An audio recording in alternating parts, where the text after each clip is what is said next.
तो आज हम फिर से आपके सामने बजरंग क्लासेज की तरफ से उपस्थित हो रहे हैं और आज का टॉपिक चलेगा ओम का नियम। ओम का नियम, ओम्स लॉ। ये बेटा मोस्ट इंपॉर्टेंट टॉपिक है। इंपॉर्टेंट टॉपिक क्यों है? क्योंकि ये कक्षा 10 और 12 दोनों के कोर्स के अनुसार इंपॉर्टेंट है। कक्षा 10 में भी ये आपको पढ़ना है और कक्षा 12 में भी आपको पढ़ना है।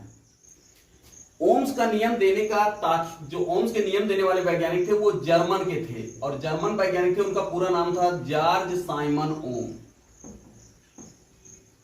जॉर्ज साइमन ओम। ओम का नियम देने वाले वैज्ञानिक का पूरा नाम था जॉर्ज साइमन ओम। वो जर्मन के वैज्ञानिक थे और ओम का नियम सबको पता है बेटा।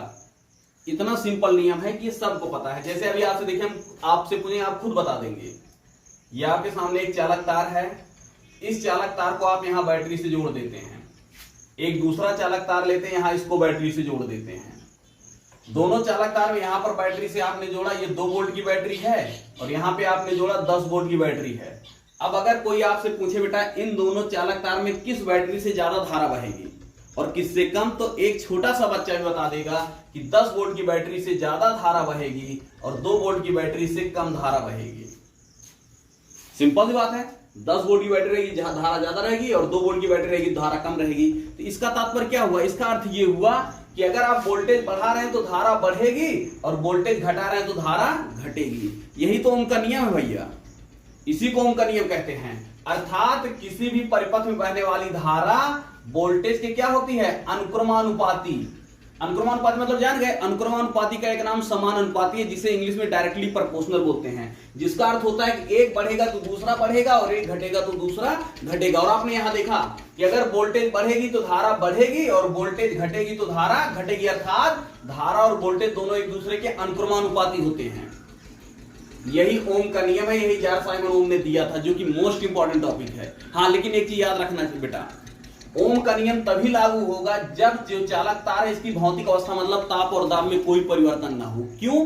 क्योंकि ताप अगर बढ़ेगा तो प्रतिरोध बढ़ जाएगा और प्रतिरोध बढ़ जाएगा तो धारा का मान कम हो जाता है। अगर चालक तार का प्रतिरोध बढ़ेगा, ताप बढ़ाएंगे आप तो ताप बढ़ने से प्रतिरोध बढ़ेगा और प्रतिरोध बढ़ने से धारा का मान घट जाता है। और दाब से क्या होता है? जब आप किसी तार पर दाब बढ़ाएंगे तो उसकी लंबाई बढ़ जाएगी और लंबाई बढ़ जाएगी तो उसका प्रतिरोध भी क्या हो जाएगा? बढ़ जाएगा। और लंबाई बढ़ने से प्रतिरोध बढ़ जाता है और प्रतिरोध बढ़ने से धारा का मान कम हो जाता है। इसलिए आप याद रखेंगे ओम का नियम तभी लागू होता है जब चालक तार, ये जो चालक तार होता है इसके ताप और दाब दोनों नियत हों।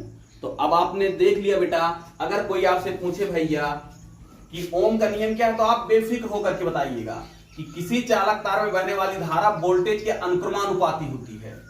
किसी चालक तार में बहने वाली धारा वोल्टेज के अनुक्रमानुपाती होती है। वोल्टेज का एक दूसरा नाम भैया, वोल्टेज का एक दूसरा नाम विभवांतर भी होता है। तो ओम का नियम इतना है, किसी चालक तार में बहने वाली धारा वोल्टेज के अनुक्रमानुपाती होती है, लेकिन चालक तार की भौतिक अवस्था मतलब ताप और दाब में कोई परिवर्तन होना नहीं चाहिए। क्योंकि अगर ताप और दाब में परिवर्तन हो गया तो मैंने आपको बताया ताप बढ़ाने से प्रतिरोध बढ़ जाएगा और प्रतिरोध बढ़ने से धारा का मान कम हो जाएगा। और दाब बढ़ाएंगे तो लंबाई बढ़ जाएगी और लंबाई बढ़ जाएगी तो प्रतिरोध का मान भी बढ़ जाएगा और धारा का मान घट जाता है। इसलिए याद रखिएगा, जॉर्ज साइमन ओम का नियम तभी लागू होगा जब चालक तार की भौतिक अवस्था ताप और दाब में कोई परिवर्तन ना हो। तो आपका जॉर्ज साइमन ओम ने बताया कि किसी चालक तार में बहने वाली धारा वोल्टेज के अनुक्रमानुपाती होती है। अनुक्रमानुपाती का अर्थ है समानुपाती, जिसका अर्थ होता है कि एक चीज बढ़ेगा तो दूसरा बढ़ेगा और एक घटेगा तो दूसरा घटेगा। वोल्टेज को भी से दिखाते हैं। वोल्टेज का एक दूसरा नाम विभवांतर भी है। विभवांतर धारा के अनुक्रमानुपाती होती है। और आप इतना जानते हैं बेटा, जहां भी अनुक्रमानुपात हटता है एक नियतांक आता है, हर जगह यहां भी आएगा। जब ये अनुक्रमानुपात हटेगा V = एक नियतांक आएगा R × I, जहां R एक नियतांक है। यही आपका ओम का नियम है बेटा, जहां R एक नियतांक है जिसे चालक तार का प्रतिरोध कहते हैं। जहां R एक नियतांक है जिसे चालक तार का प्रतिरोध कहते हैं। और सबसे इंपॉर्टेंट बात यह जानना है बेटा, अगर किसी तार का प्रतिरोध ज्यादा होगा, R = आपका देखिए R = निकालेंगे, I इधर आ जाएगा V/I। तो किसी चालक तार का प्रतिरोध अगर ज्यादा रहेगा तो उसमें धारा कम बहेगी, और प्रतिरोध कम रहेगा तो धारा ज्यादा बहेगी। इसको हमेशा नोट कर लीजिएगा। अगर आपके सामने कोई तार है, उस तार का प्रतिरोध अगर ज्यादा है तो उसमें सिंपल सी बात है, हमेशा कम धारा बहेगी, और तार का प्रतिरोध अगर कम है तो उसमें धारा ज्यादा बहेगी। तो ये देखिए, ये आपका प्रतिरोध है। अगर कोई आपसे पूछ ले प्रतिरोध किसे कहते हैं, तो वोल्टेज और धारा के अनुपात को प्रतिरोध कहते हैं। ये प्रतिरोध की भी परिभाषा यहां से आप निकाल सकते हैं। V माने वोल्टेज, I माने धारा।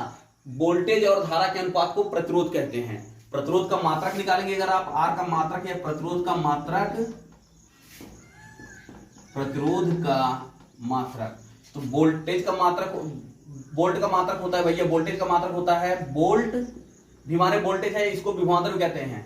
तो वोल्टेज का मात्रक होता है वोल्ट, और धारा का मात्रक क्या होता है भैया, एम्पियर। तो प्रतिरोध का मात्रक हो गया वोल्ट प्रति एम्पियर। इसको एक शॉर्ट फॉर्म ओम कहते हैं। प्रतिरोध का मात्रक होता है वोल्ट प्रति एम्पियर, जिसे ओम कहते हैं। एक ओम बराबर भैया 1 वोल्ट बटे 1 एम्पियर। ओम को ऐसे दिखाते हैं, 1 ओम बराबर 1 V, वोल्ट को V से दिखाते हैं, और एम्पियर को A से दिखाते हैं। ये आपका आज का टॉपिक था, जो कि आज आपको पढ़ना था ओम का नियम, और आपको समझ में आया भी होगा। जैसा अगर आपको अच्छा लगा हो कमेंट में बताइएगा। धन्यवाद बेटा।